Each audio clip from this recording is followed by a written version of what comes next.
Oke.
Oh ya, ini lupa saya bilang. Saya baik.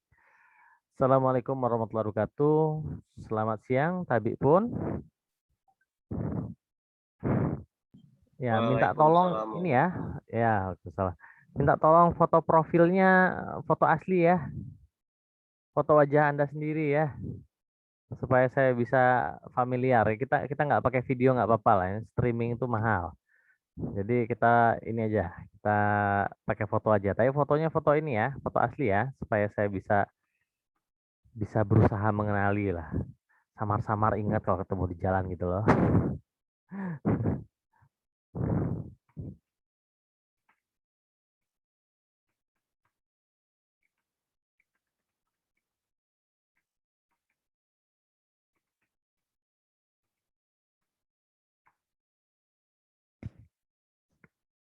Oke, bentar ya. Oke, ini baik.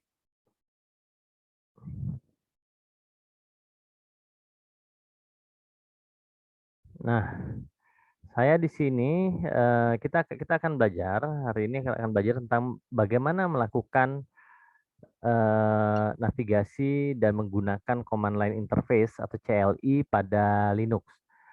Nah, ya mohon ya gambarnya ya. Nah, sip, bagus fotonya masuk. Jadi kan kenal, teman-teman juga jadi nggak lupa sama tampangnya gitu kan. Oke, ya saya langsung aja ya kita masuk ke ini ya, ke materi ya. Harusnya, oke, kelihatan ya layarnya ya. Ini saya pakai Ubuntu pada Windows ya. Ini saya pakai Ubuntu pada Windows. Ya, saya pakai Ubuntu pada Windows. Oh, ini apa main passwordnya ini? Oh, sudo ya. Sudo su. Oh ya benar ya. Oke. Nah,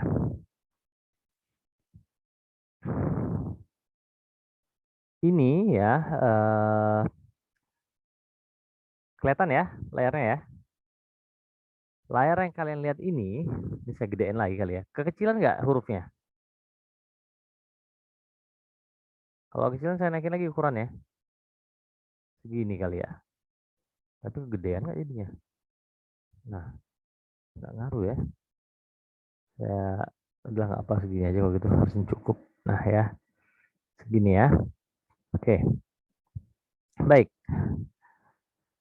Nah, seperti yang mungkin sudah dipelajari bahwa Linux ya, Linux, Unix itu merupakan komputer yang banyak dipakai di dunia untuk server ya.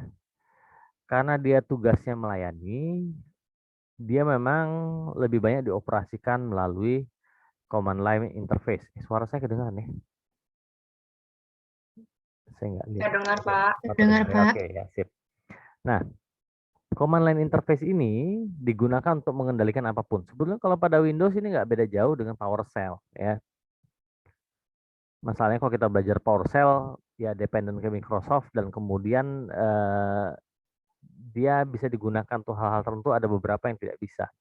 Kalau Linux atau Unix itu hampir semuanya bisa dilakukan menggunakan command line interface. Yang tidak bisa biasanya kalau aplikasi grafis memang ya, yang perlu di desktop manajemennya perlu diperlukan. Oke. Nah, ini saya saya kalau untuk mau pakai Linux seperti ini di Ubuntu tanpa menggunakan VirtualBox, kalian harus ikut Windows Insider Program. Nanti saya share linknya ya. Windows Insider Program dan kemudian setelah itu melakukan instalasi ini ya. Sorry, sebentar. Lupa saya. Dan kemudian melakukan instalasi Linux Ubuntu dari store-nya. Nah, ini mengharuskan kalian login sebagai menggunakan akun Microsoft dan terdaftar ya. Jadi bisa download di store.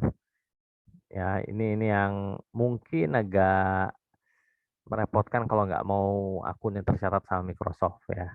Nah, kalau yang nggak mau silahkan install melalui VirtualBox. Nah, untuk linknya saya share aja di sini ya. Nih, cara installnya ada di situ. Silakan saja, biasanya perlu beberapa kali restart, tapi secara umum dia tinggal diikuti saja. Baik, command line interface pada Linux, seperti saya sampaikan tadi, digunakan untuk melakukan pengendalian proses yang ada pada Linux ya. Nah,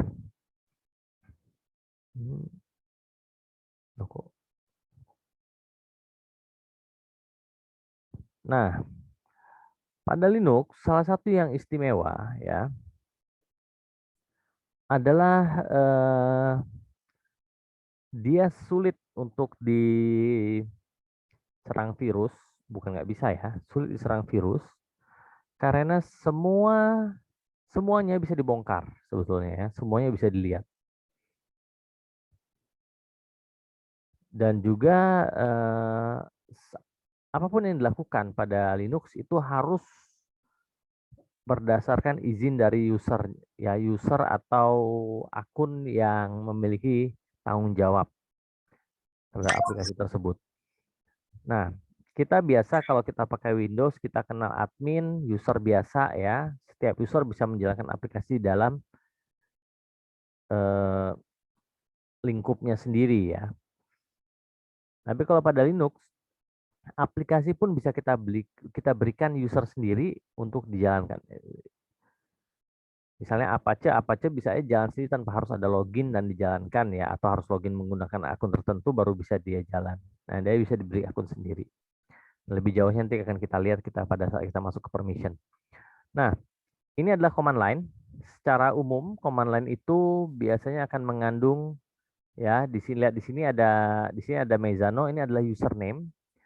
Add ini adalah untuk menandai dia berada di mana dan kemudian di sini nama Izardi adalah nama komputer saya ya. Mezzano at Izardi. Nah, kalau ada tanda ekuivalen ini artinya saya berada di home ya, home-nya si user ini, si user Mezano.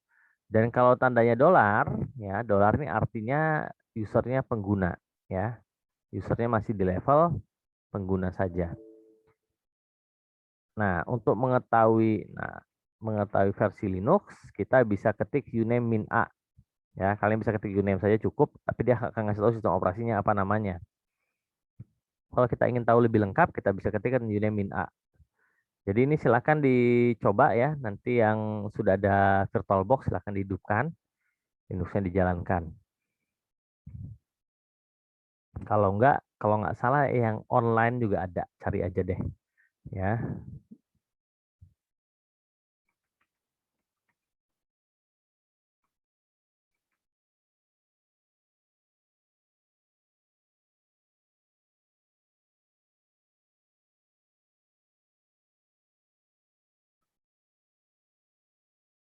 Nah ini ada nih ya, saya share ya. Nah silakan sembari dicoba, karena kalau nggak dicoba susah nanti. Ada banyak, cari aja online Linux terminal.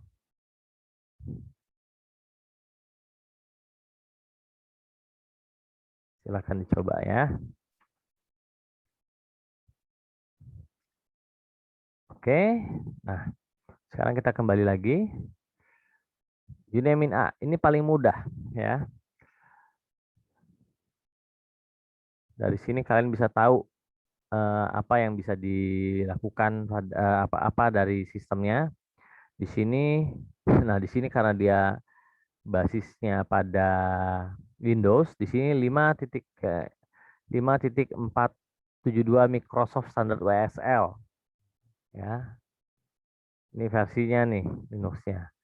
Dan ini versi ini diterbitkan pada tanggal 28 Oktober, dirilis tanggal 28 Oktober jam 23.40 menit 43 detik waktunya UTC di tahun 2020 ya.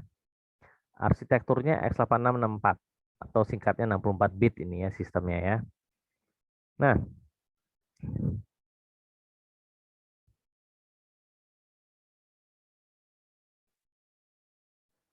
kita bisa coba nih ya.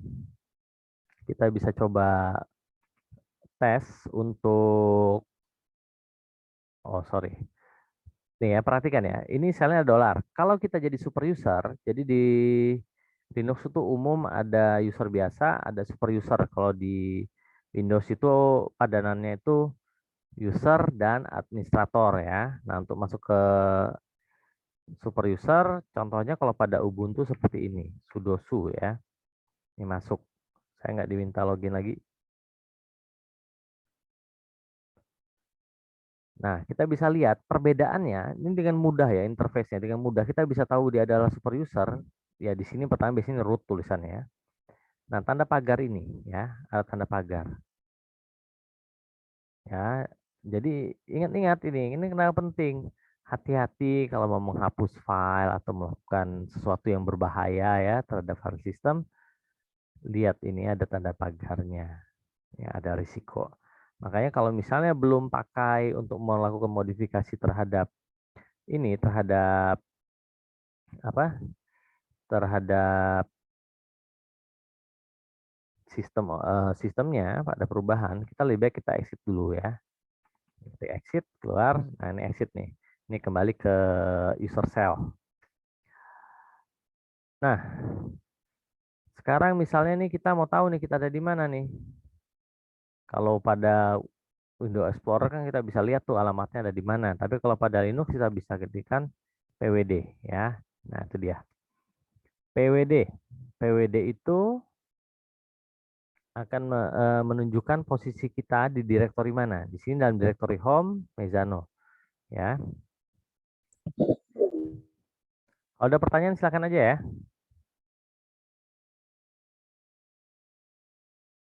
Partisipan. Desva ini awan. Oke. Tolong diganti foto profilnya ya. Supaya saya bisa lihat. Mana nih? Oke. Ya, itu PWD. Sekarang gimana kalau kita mau lihat isi dari direktorinya? Jadi home Mezzano ini adalah direktori ya. Gimana kalau mulai isi direktorinya? Kalau pada Windows sebenarnya folder. Kita ketik ls. Ls akan menunjukkan isinya. Kalau ada isinya, ini saya nggak ada nih. Kalau saya ketik, nah ls ini sebetulnya memiliki banyak opsi. Salah satunya ada ls min l, ya, tidak ada file. Nah, bagaimana kalau misalnya kita mau pindah directory ya? Kita mau pindah directory, kita coba ketik cd. Nah, ini akan mengubah current directory menjadi ke sebelumnya ya. Dalam home ada isinya nggak? Oh, ada Mezzano aja. Kayaknya nggak ada isinya nih. Nah, ini dia ya, ls. Nah, saya mengubah cd ini artinya current directory ya. Current directory kita ganti. Nah, di sini kalau saya ketik pwd, dia akan bilang kita ada berada di mana. Ternyata ada di root. Nah, file sistem pada Linux tidak mengenal eh, partisi drive menggunakan alfabet, tapi semuanya dibagi berdasarkan direktori dan hanya ada satu partisi pada sorry, hanya hanya ada satu hierarki pada Linux. Jadi nggak ada C, nggak ada D, nggak ada E, F, G dan seterusnya nggak ada. Adanya slash kalau ada flash disk yang dipasang dia biasanya masuk ke dalam media. Sekarang kita lihat dulu isinya ya. ls ini akan menampilkan seluruh direktori yang ada di dalam seluruh direktori dan file yang ada di dalam root ya. Rootnya ini garis miring aja dia ditulisnya. Kalau kita mau tahu lebih detail, kita bisa ketikkan ls min l ya.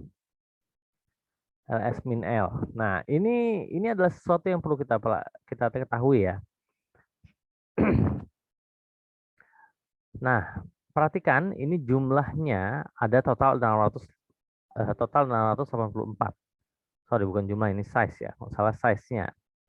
Nah, permission pada Linux itu dapat diketahui melalui kolom yang paling kiri ya. Ini RWX, RWX, RWX, DRWXR, nah ini macam-macam ya. Sekarang kita lihat yang pertama dulu. Kita lihat yang pertama, kolom pertama ya, pada subkolom pertama, pada kolom pertama itu ada L, D, dan strip. Ini materinya ada, nanti saya share ya. Tapi kita sekarang perhatikan dulu. L, D, strip. Lihat ya, ini variasi yang kita temukan. Nah, ini menunjukkan apakah ini ya, benda apakah ini yang namanya boot, dev, bin. Kalau L itu namanya symbolic link ya, namanya symbolic link. Warnanya biru muda di sini. Symbolic link itu artinya direktor ini ada di sini ya, tapi dia sebelum mengarah ke direktori lain yaitu user bin. Kalau dibilang mirip, mungkin mirip dengan shortcut, tapi ada bedanya symbolic link ini. Karena symbolic link ini sebetulnya membuat kesan bahwa direkturnya betul-betul berada di root, tapi pada saat dilakukan manipulasi, dia sebetulnya berada di user bin. Nah, kalau D itu artinya dia directory, pasti bisa dibuka, folder atau directory bisa dibuka, ada isinya. Kalau dia strip artinya dia file. Nah, dalam hal ini adalah file, ya. Ini adalah file, tidak bisa diakses. Oh, sorry, tidak bisa dibuka sebagai folder ya. Ini adalah file. Nah, oke, itu adalah kolom pertama. Ini ada 10 kolomnya ya. Untuk kolom 2 sampai dengan 4 ya, 2, 3, 4. Ini merupakan izin yang diberikan. Izin yang diberikan kepada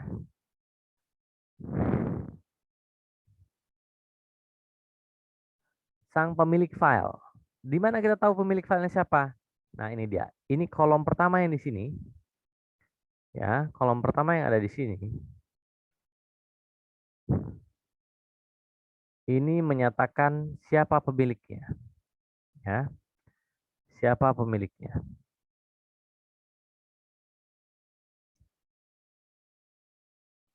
Kemudian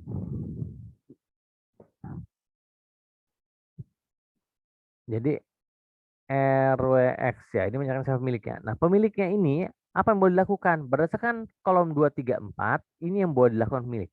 Dia boleh baca ya, baca isinya. Dia boleh ubah atau write ya. Dia boleh read, boleh write, atau dia boleh eksekusi.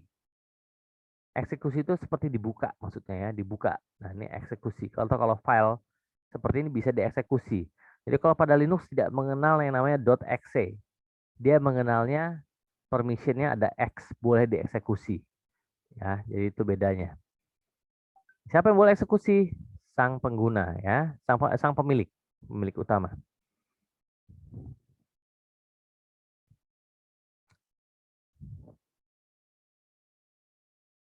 Oke ya. Nah, kemudian yang bagian kedua yang 5, 6, 7 apa artinya ini? Ini artinya gimana kalau dia bukan pemilik, tapi dia satu grup sama pemilik, yang sama-sama admin atau sama-sama operator gitu ya. Nah, ini yang boleh dia lakukan ya. Lihat ini di mana di sini? Ini grup, grup. Nah, seperti ini kalau kita lihat yang kedua di boot ini si pemilik RWX boleh mengubah nama boot ini mau dibuat jadi bad gitu, boleh. Yang ada W di sini boleh. Paling error ya. Nah, kalau pada dari satu grup dengan root, tapi bukan si root yang punya, dia hanya boleh membaca saja atau membuka foldernya, tapi tidak boleh mengubah, write-nya nggak ada. Nah, yang bagian 8, 9, 10 apa gunanya kolomnya? Nah, RWX pada 8, 9, 10, kalau dia nggak ada di sini, bukan pemilik, dan dia bukan anggota dari grup yang sama dengan si pemilik, ini adalah siapa saja. Silakan orang lain ya, kalau ada yang mau buka, user lain ya dalam hal ini ya, dia tetap harus bisa login ke dalam sistem ya. User lain silakan kalau mau baca, tulis atau eksekusi kalau dalam hal ini. Nah, kalau kita lihat di sini ada nih lost and found. Lost and found ini hanya root yang boleh, bahkan yang sama grupnya tidak boleh. Apalagi yang di luar grupnya. Nah, ini adalah salah satu direktori yang tidak bisa diakses oleh pengguna lain selain sang pemilik. Ya, seperti itu.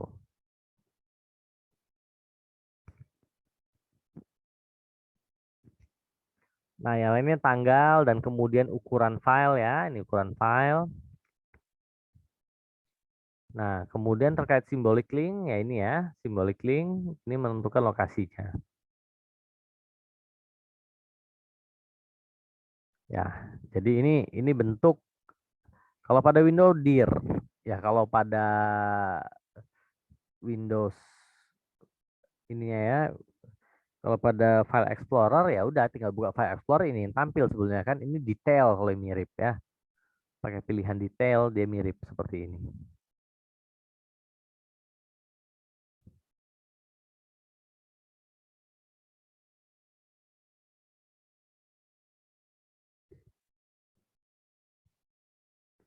Gimana kalau kita mau ganti siapa penggunanya? Nah, ini sebentar, saya kembalikan dulu nih ya. CD, kalau saya ketik CD saya kembali ke home directory. Kalau mau lihat, nih saya sudah kembali ke home Mezano. Nah, misalnya di sini saya mau buat file ya.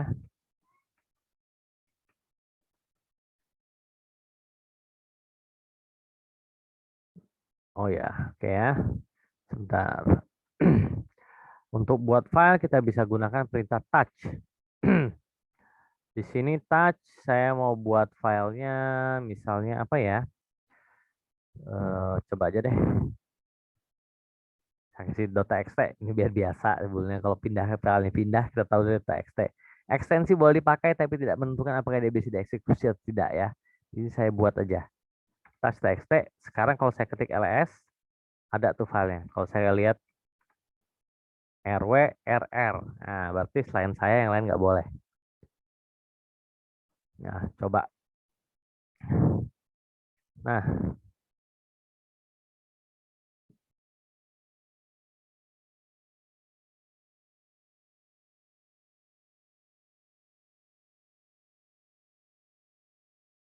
Gimana sekarang kalau saya mau ngebolehin eh, semuanya boleh ini ya, boleh tulis juga ya.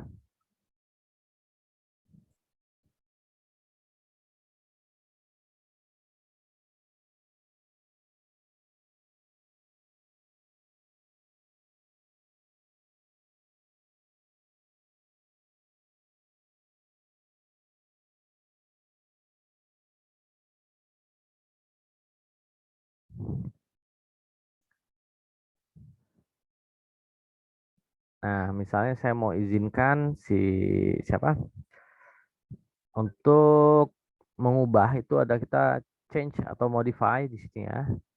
Modify kita bisa ganti ya, misalnya ini harusnya bisa dieksekusi nih ya, kita bisa lah ya. Kita mau tambahkan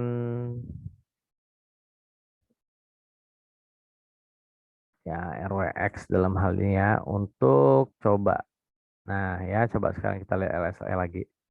RWX. Gimana kalau mau grup yang ditambahkan ya? Untuk grup saya mau tambahkan W saja. Oke, lihat ya, RW itu jadinya tuh. Gimana kalau saya mau blok untuk user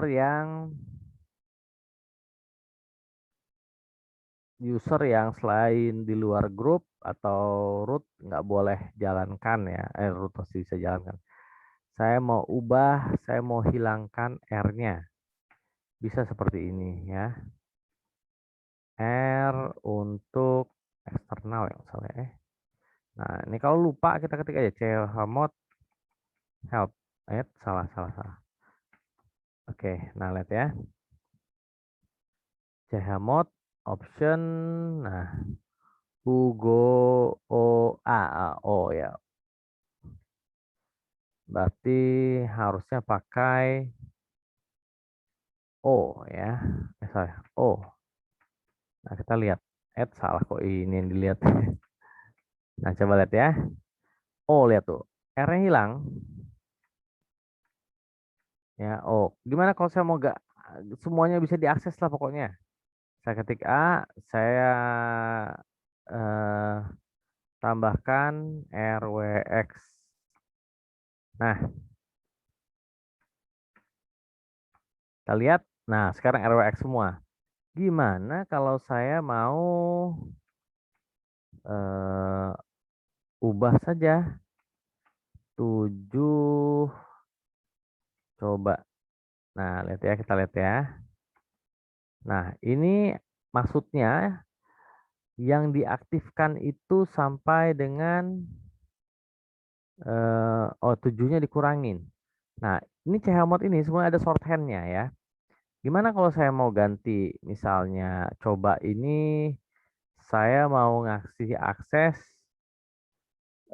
ke user ya, ke user yang punya. Kemudian saya mau kasih akses baca aja sama eksekusi ke user yang apa? Yang dalam grup. Kemudian saya mau kasih akses untuk baca saja kepada user yang ada di luar grup ataupun bukan usernya. Ya, sekarang coba kita lihat.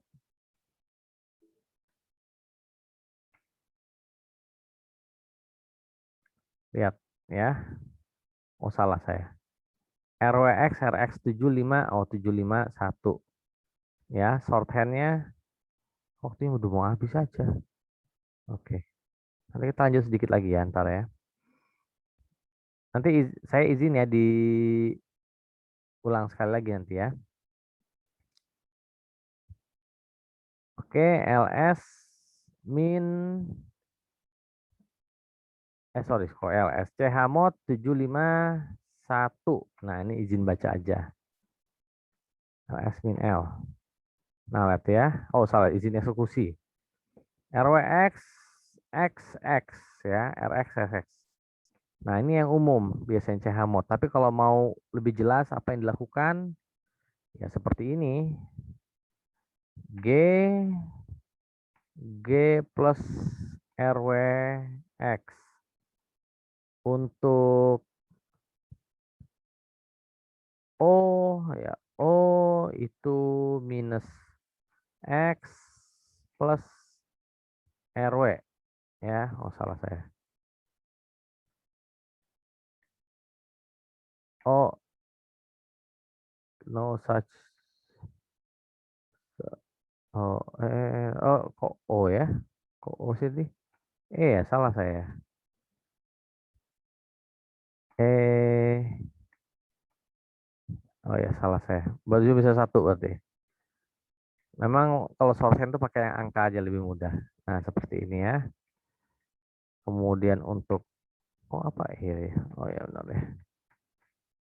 Nah, itu ya. RWX semua jadi sekarang coba itu. Oke. Nah, ini adalah contohnya ya. Contoh bagaimana kalau kita mau eh, mengubah permissionnya. Penting supaya bisa diakses oleh yang lain. Nah, kemudian oke, ini filenya. Sekarang bagaimana kalau kita mau pindahkan tempatnya? Ya, atau beginilah. Saya mau buat dulu eh, saya mau ubah namanya ya.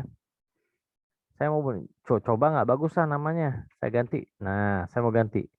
Caranya begini, kita pindahkan ya, kita pindahkan. Sebelumnya gitu. Kita pindahkan ke file baru, move. Coba kita kasih nama berhasil txt misalnya. Nah, sekarang kita lihat. Nah, itu kita pindahkan sebelum yang terjadi. Kita pindahkan tadi filenya. Kalau kita lihat ya, tanggal buatnya juga masih sama, Jun 17 1409 ya. Masih sama. Karena kita rename sebetulnya, inilah rename. Sekarang bagaimana kalau kita mau gandakan? Ya, bisa juga. Kita pakai perintah namanya cp. CP dalam hal ini namanya berhasil .txt menjadi gagal.txt. Contohnya ya, kita copy. Kalau kita lihat, sekarang ada dua file. Ya, nah sekarang misalnya bagaimana? Oh, saya mau hapus. Hapus pakai perintah yang namanya rm. Rm, kemudian kita hapus gagal.txt. Nah, seperti ini aja perintahnya. Kalau kita lihat, sudah tidak ada. Oke ya, itu cara untuk melakukan eh, rename atau move ya, copy dan hapus ya, remove. Mau tahu lebih lanjut seperti apa misalnya opsi yang disediakan, kita bisa ketik rm min help. Ini yang umum. Ini yang singkat. Kalau dia pakai min help itu singkat biasanya. Tapi kalau kita mau lihat lebih rinci, kita bisa ketikkan man ini dari manual, man ya manual, rm. Nah, ini manual yang lebih rinci. Ya, kita bisa enter, kita bisa lihat apa yang bisa dilakukan. Ini penting ya. Nah, kalau sudah di sini ada perintahnya, kalau mau help tekan H, nanti akan dikasih bantuannya seperti apa cara pakainya. Kalau sudah pencet Q, Q untuk quit ya. Nah, seperti itu. Ini bisa kalian gunakan untuk hampir semua perintah pada command line, man sama min help. Nah, yang tidak biasanya dia custom made ya, biasanya dibuat khusus yang nggak punya opsi manual ataupun pilihan. Nah, apalagi yang bisa kita lakukan? Di sini kita bisa membuat direktori ya, ketik md misalnya. Dan ini kita ketik md, kemudian kita buat direktori ya, kita kasih nama folder deh. Kita kasih nama folder. Nah, oh, lupa saya. md bukan md ya. Lupa saya ini md itu di ini ya. mkdir ya. Betul nggak? Oh iya benar mkdir. Sorry. Ketukar-tukar kadang-kadang sama yang di Windows mkdir mkdir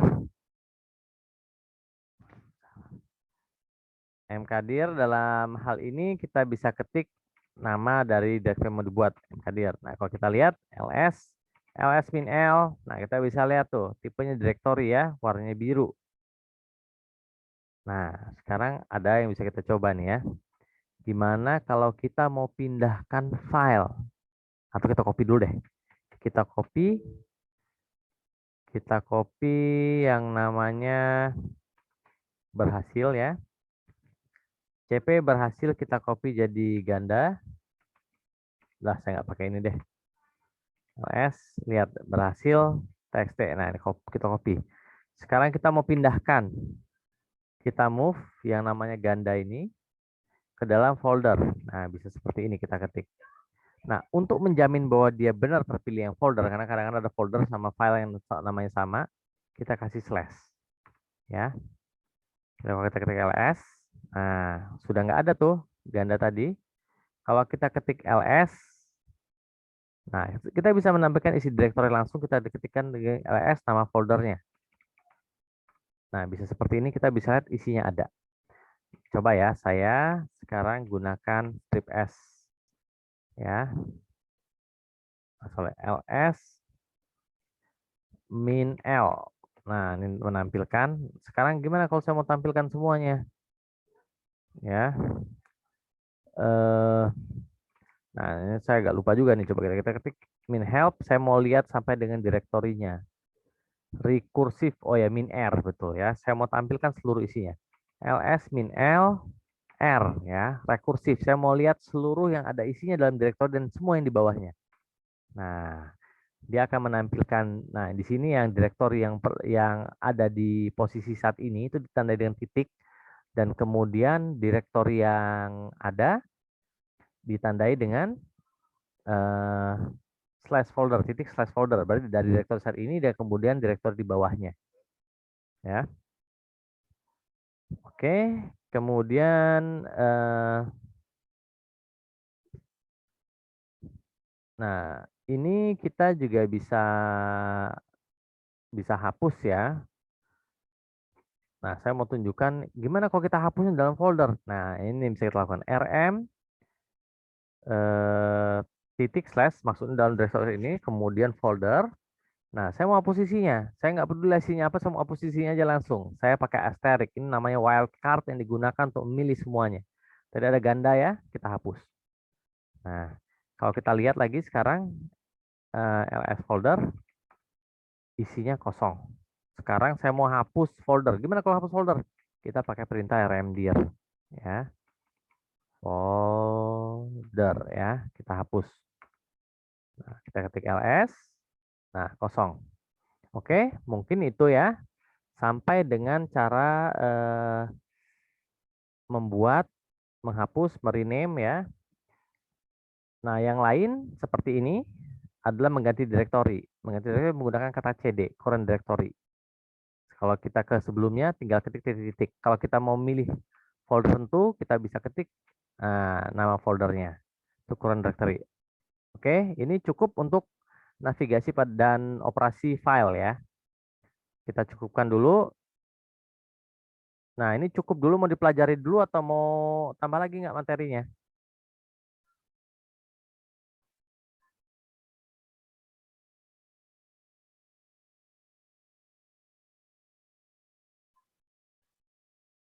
Oke, kita cukup dulu ya. Kita rehat 10 menit ya. Nanti kita lanjut lagi mungkin sekitar 10 menit aja ya.